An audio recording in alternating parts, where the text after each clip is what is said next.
Okay, let's begin the shift here with two double orders. It's two packages to two different locations. So it's 4 stops for $9.53. This is one of those, hell no orders. They want you to drive 26.1 miles for that $9.50, and it'll take you all of 1 hour and 18 minutes. It's from Home Depot, so it also says you're going to be picking up heavy items. And finally, also, I'm saying that is a hell no on that order. Thank you.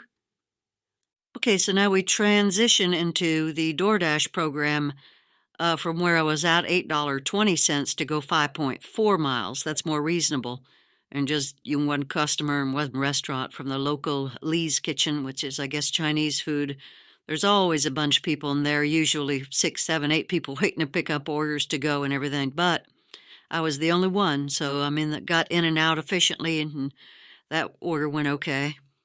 Okay, so now we see with some patience, I got a $12.28 order for 22 minutes for 6.7 miles. So that's practically a 2-for-1. And you're looking, $25-30 an hour on stuff like that. So that one went okay from Chipotle Mexican Grill to one customer. And the very next order, another Uber Eats for 17 minutes to go 3.8 miles, was $10.24. So very good. Again, the 2.5 to 1 ratio, that's very good. 17 minutes. 3 of those get you $30 plus an hour. And then from Thundercloud Subs, which I haven't been into before this shift, and that went okay. It's kind of like Subway, but with red signs everywhere, and they actually had it ready when I went in. So if you know your local restaurants, you can, because when you're dealing with Subway places and stuff like that, you need to know whether they're going to wait to make it until after you get there. So you could try it once and see how it goes, because if it slows you down too much, Subways and stuff like that are places to avoid. But this sub place, Thundercloud Subs, had it ready to go immediately. And I'm not saying anything bad about Subway, because maybe some places do and some places don't. You just need to know, your local market area. And then a nice one from a local, I guess, upper-end restaurant, maybe a steakhouse or something, I don't really know, but it's called J. Alexander's. And I don't really know what they serve. I don't even know the food I took, but it was 24 minutes for $13.24. So that's a very good wage, going up there $25-30 an hour. This one was 4.5 miles. So really a good, 3-for-1, $3 to a mile. And I just want to say there's a lot that you don't see. Like on this particular shift, I rejected, quite a few. And if you're patient, you can wait where the dollars will be higher for less travel. Like I like to see 2-for-1, 3-for-1. But many markets are not like that, and it's not always like that here. So don't get discouraged in that sense. Sometimes you might want to take 8 or 9 miles for $10, because that's all it's getting, and you need to pay a bill or something like that. And it's not bad. Just do it part-time until better stuff comes along if you can. Okay, here's a drink place or a little Mexican restaurant, the Limon Chili Fruteria. I don't know what that, I haven't been in one until now either, so I'm seeing a lot of new places that I went to, but $7 to go 6.2 miles, which is not ideal. 21 minutes, so maybe $20 an hour or so, but that's not ideal, mile to dollar. And the reason I took it was because it's going to the direction I want to go. I kind of veered far from where I'm at, so I wanted to get back to that location, being, 8 or 10 miles out.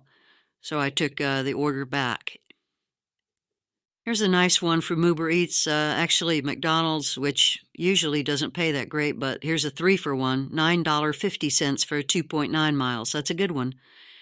For 16 minutes.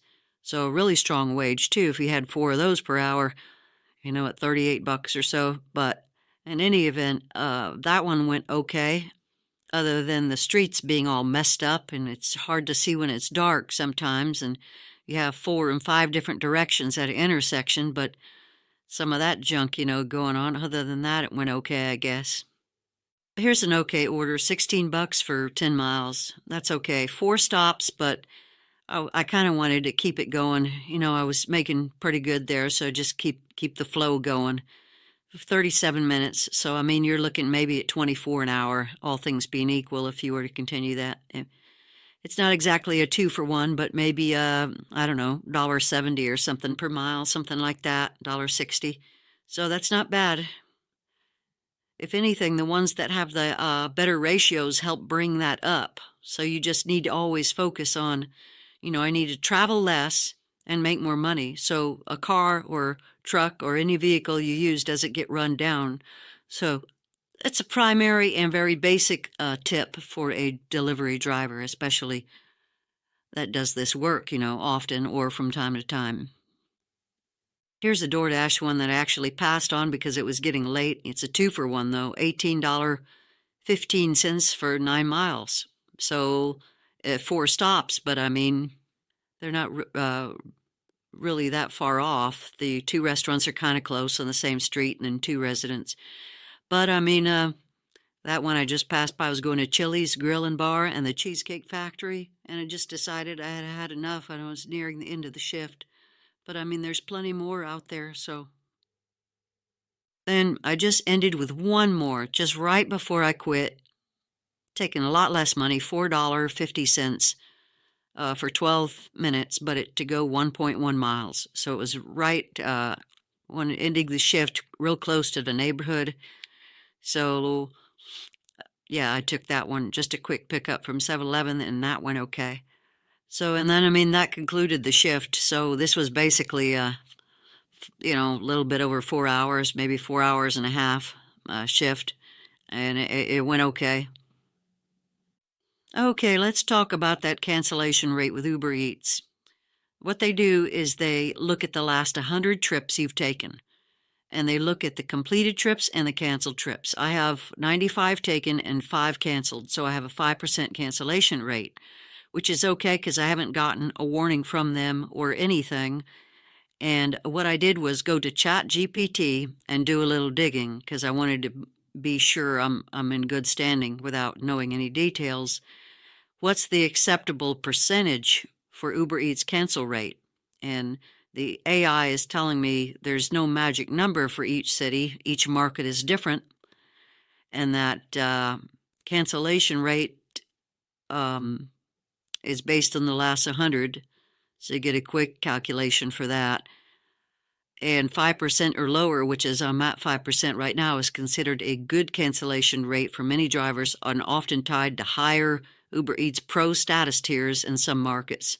So, yeah, I haven't noticed any loss or anything from good paying orders like has been shown, like I've been reviewing that I go on. But then it says 5 to 8% is still decent. So if you figure 8%, this typically keeps you in good standing and may qualify for middle Uber Eats Pro tiers in cities where Pro is available. So that's a good thing.